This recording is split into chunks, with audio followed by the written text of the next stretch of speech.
بسم الله الرحمن الرحيم. الحمد لله الذي أنزل على عبده الكتاب ولم يجعل له عوجا قيما لينذر بأسا شديدا من لدنه ويبشر المؤمنين الذين يعملون الصالحات أن لهم أجرا حسنا ماكثين فيه أبدا وينذر الذين قالوا اتخذ الله ولدا ما لهم به من علم ولا لآبائهم كبرت كلمة تخرج من أفواههم إن يقولون إلا كذبا فلعلك باخع نفسك على آثارهم إن لم يؤمنوا بهذا الحديث أسفا إنا جعلنا ما على الأرض زينة لها لنبلوهم أيهم أحسن عملا وإنا لجاعلون ما عليها صعيدا جرزا أم حسبت أن أصحاب الكهف والرقيم كانوا من آياتنا عجبا إذا والفتية إلى الكهف فقالوا ربنا آتنا من لدنك رحمة وهيئ لنا من أمرنا رشدا فضربنا على آذانهم في الكهف سنين عددا ثم بعثناهم لنعلم أي الحزبين أحصى لما لبثوا أمدا نحن نقص عليك نبأهم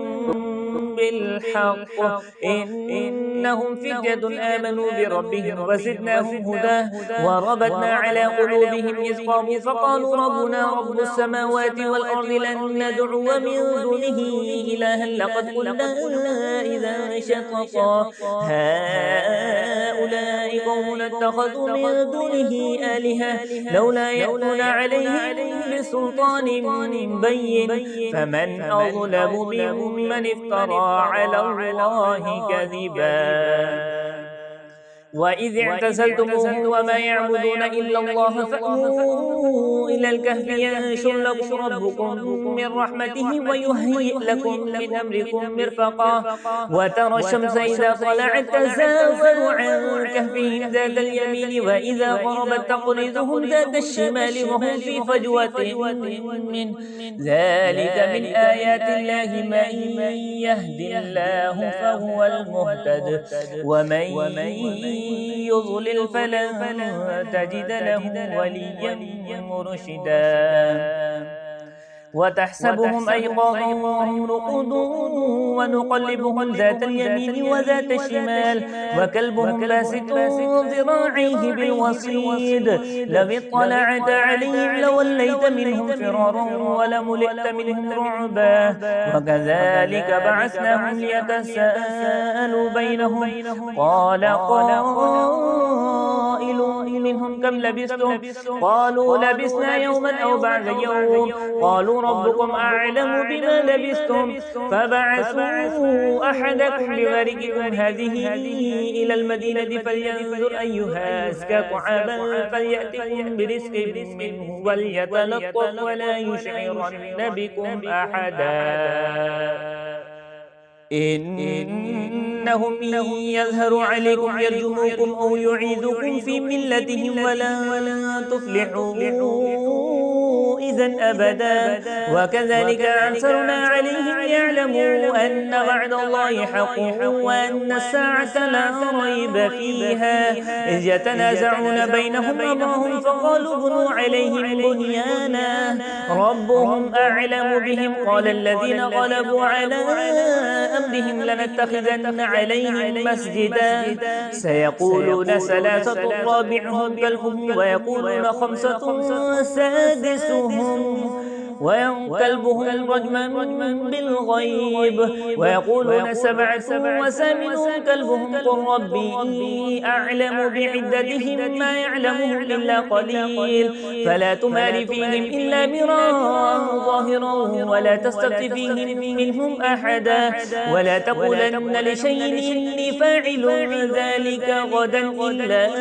أن يشاء الله واذكر ربك إذا نسيت وقل عسى أن يهديني ربي لأقرب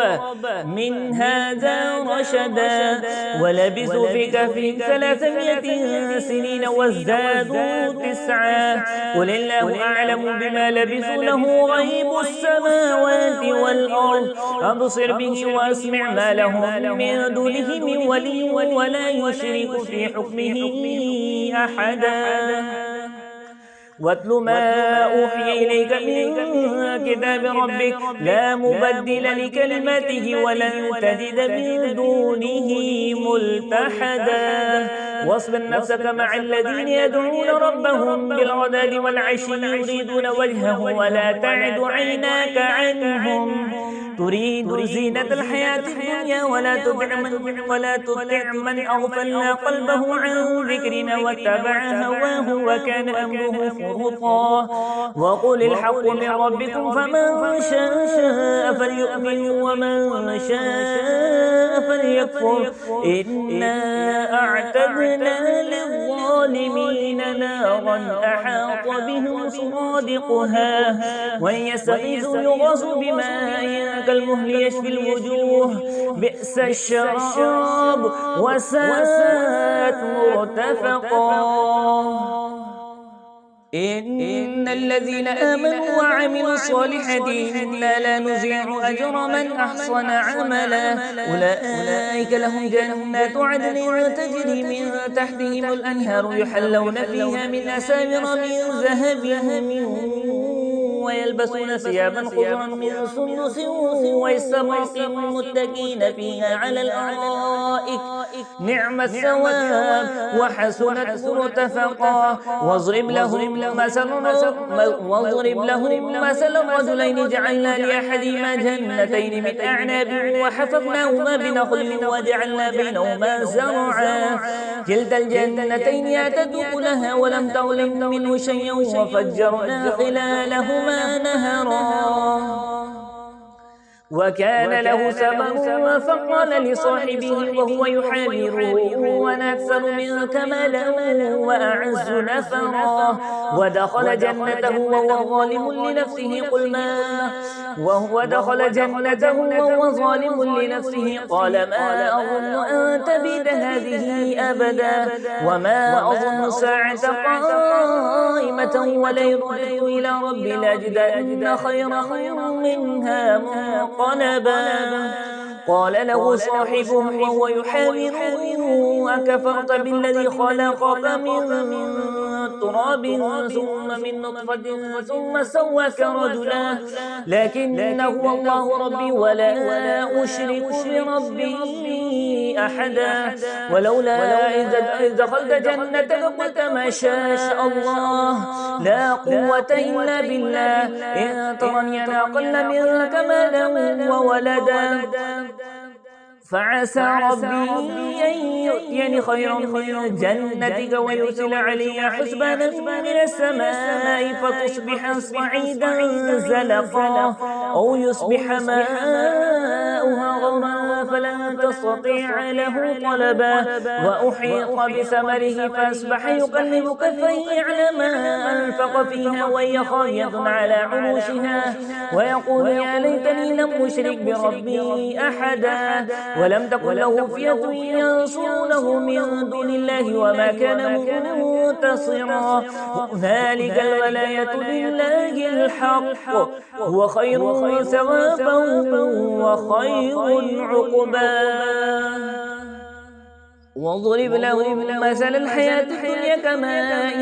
أنزلناه من السماء فاختلط به نبات الأرض فأصبح هاشما تذروه الرياح وكان الله على كل شيء مقتدرا المال والبنون زينة الحياة الدنيا والباقيات الصالحات خير عند ربك ثوابا وخير أملا ويوم نسير الجبال وترى الأرض بارزة وحشرناهم حشرناهم فلم نغادر منهم أحدا وعرضوا على ربك صفا لقد جئتمونا كما خلقناكم أول مرة بل زعمتم أن لن نجعل لكم موعدا ووزع الكتاب فترى المجرمين مشفقين مما فيه ويقولون يا ويلتنا ما لهذا الكتاب لا يغادر صغيرة ولا كبيرة إلا أحصاها ووجدوا ما عملوا حاضرا ولا يظلم ربك أحدا وإذ قلنا للملائكة اسجدوا لآدم فسجدوا إلا إبليس كان من الجن ففسق عن أمر ربه أفتتخذونه وذريته أولياء من دوني وهم لكم عدو بئس للظالمين بدلا ما أشهدهم خلق السماوات والأرض ولا خلق أنفسهم وما كنت متخذ المضلين عضدا ويوم يقول نادوا شركائي الذين زعمتم فدعوهم فلم يستجيبوا لهم وجعلنا بينهم موبقا ورأى المجرمون النار فظنوا أنهم واقعوها ولم يجدوا عنها مصرفا ولقد صرفنا في هذا القرآن للناس من كل مثل وكان الإنسان أكثر شيء جدلا وما منع الناس أن يؤمنوا إذ جاءهم الهدى ويستغفروا ربهم إلا أن تأتيهم سنة الأولين ويأتيهم العذاب قبلا وما نرسل المرسلين إلا مبشرين ومنذرين ويجادل الذين كفروا بالباطل ليدحضوا به الحق واتخذوا آياتي وما أنذروا هزوا واتخذوا آياتي وما أنذروا هزوا ومن أظلم ممن ذكر بآيات ربه فأعرض عنها ونسي ما قدمت يداه إنا جعلنا على قلوبهم أكنة أن يفقهوه وفي آذانهم وقرا وإن تدعوهم إلى الهدى فلن يهتدوا إذا أبدا وربك الغفور ذو الرحمة لو يؤاخذهم بما كسبوا لعجل لهم العذاب بل لهم موعد لن يجدوا من دونه موئلا وتلك القرى أهلكناهم لما ظلموا وجعلنا لمهلكهم موعدا وإذ قال موسى لفتاه لا أبرح حتى أبلغ مجمع البحرين أو أمضي حقبا فلما بلغ مجمع بينهما نسيا حوتهما فاتخذ سبيله في البحر سربا فلما جاوزا قال لفتاه آتنا غداءنا لقد لقينا من سفرنا هذا نصبا قال أرأيت إذ أوينا إلى الصخرة فإني نسيت الحوت وما أنسانه إلا الشيطان أن أذكره واتخذ سبيله في البحر عجبا قال ذلك ما كنا نبغي فارتدا على آثارهما قصصا فوجدا عبدا من عبادنا آتيناه رحمة من عندنا وعلمناه من لدنا علما قال له موسى هل أتبعك على أن تعلمني مما علمت رشدا قال إنك لن تستطيع معي صبرا وكيف تصبر على ما لم تحب به خبرا قال ستجدني إن شاء الله صابرا ولا أعصي لك أمرا قال فإن اتبعتني فلا تسألني عن شيء حتى أحدث لك منه ذكرا فانطلقا حتى إذا ركب في السفينة خلقها قال أخرقتها لتغرق أهلها لقد جئت شيئا إمرا قال ألم أقل إنك لن تستطيع معي صبرا قال لا تؤاخذني بما نسيت ولا ترهقني من أمري عسرا فانطلقا حتى إذا لقيا غلاما فقتله قال قتلت نفسا زكية بغير نفس لقد جئت شيئا نكرا قال ألم أقل لك إنك لن تستطيع معي صبرا قال إن سألتك عن شيء بعدها فلا تصاحبني قد بلغت من لدني عذرا فانطلقا حتى إذا أتيا أهل قرية استطعما أهلها فأبوا أن يضيفوهما فوجدا فيها جدارا يريد أن ينقض فأقامه قال لو شئت لاتخذت عليه أجرا قال هذا فراق بيني وبينك سأنبئك بتأويل ما لم تستطع عليه صبرا أما السفينة فكانت لمساكين يعملون في البحر فأردت أن أعيبها فكان وراءهم ملك يأخذ كل سفينة غصبا وأما الغلام فكان أبواه مؤمنين فخشينا أن يرهقهما طغيانا وكفرا فأردنا أن يبدلهما ربهما خيرا منه زكاة وأقرب رحمة وأما الجدار فكان لغلامين يتيمين في المدينة وكان تحته كنز لهما وكان أبوهما صالحا فأراد ربك أن يبلغا أشدهما ويستخرجا كنزهما رحمة من ربك وما فعلته عن أمري ذلك تأويل ما لم تستطع عليه صبرا ويسألونك عن ذي القرنين قل سأتلو عليكم منه ذكرا إنا مكنا له في الأرض وآتيناه من كل شيء سببا فأتبع سببا حتى إذا بلغ مغرب الشمس وجدها تغرب في عين حمئة ووجد عندها قوما قلنا يا ذا القرنين إما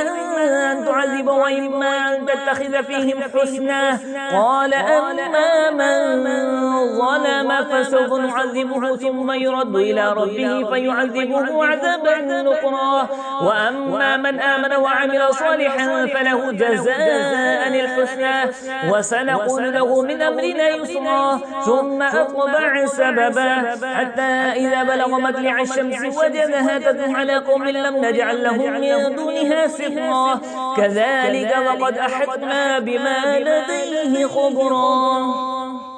ثم أتبع سببا حتى إذا بلغ بين السدين وجد من دونهما قوما لا يكادون يفقهون قولا قالوا يا ذا القرنين إن يأجوج ومأجوج مفسدون في الأرض فهل نجعل لك خرجا على أن تجعل بيننا وبينهم سدا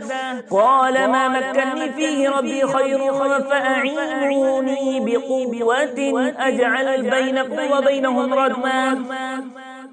آتوني زبر الحديد حتى إذا ساوى بين الصدفين قال انفخوا حتى إذا جعله نارا قال آتوني يفرغ عليه قطرا فما استطاعوا أن يظهروه وما استطاعوا له نقبا قال هذا رحمة من ربي فإذا جاء وعد ربي جعله دكا وكان وعد ربي حقا وتركنا بعضهم يومئذ يموج في بعض ونفخ في الصور فجمعناهم جمعا وعرضنا جهنم يومئذ للكافرين عرضا الذين كانت أعينهم في غطاء عن ذكري وكانوا لا يستطيعون سمعا أفحسب الذين كفروا أن يتخذوا عبادي من دوني أولياء إنا أعتدنا جهنم للكافرين نزلا قل هل ننبئكم بالأخسرين أعمالا الذين ضل سعيهم في الحياة الدنيا وهم يحسبون أنهم يحسنون صنعا أولئك الذين كفروا بآيات ربهم ولقائه فحبطت أعمالهم فلا نقيم لهم يوم القيامة وزنا ذلك جزاؤهم جهنم بما كفروا واتخذوا آياتي ورسلي هزوا إن الذين آمنوا وعملوا الصالحات كانت لهم جنات الفردوس نزلا خالدين فيها لا يبغون عنها حولا قل لو كان البحر مدادا لكلمات ربي لنفد البحر قبل أن تنفد كلمات ربي ولو جئنا بمثله مددا قل إنما أنا بشر مثلكم يوحى إلي أنما إلهكم إله واحد فمن كان يرجو لقاء ربه فليعمل عملا صالحا ولا يشرك بعبادة ربه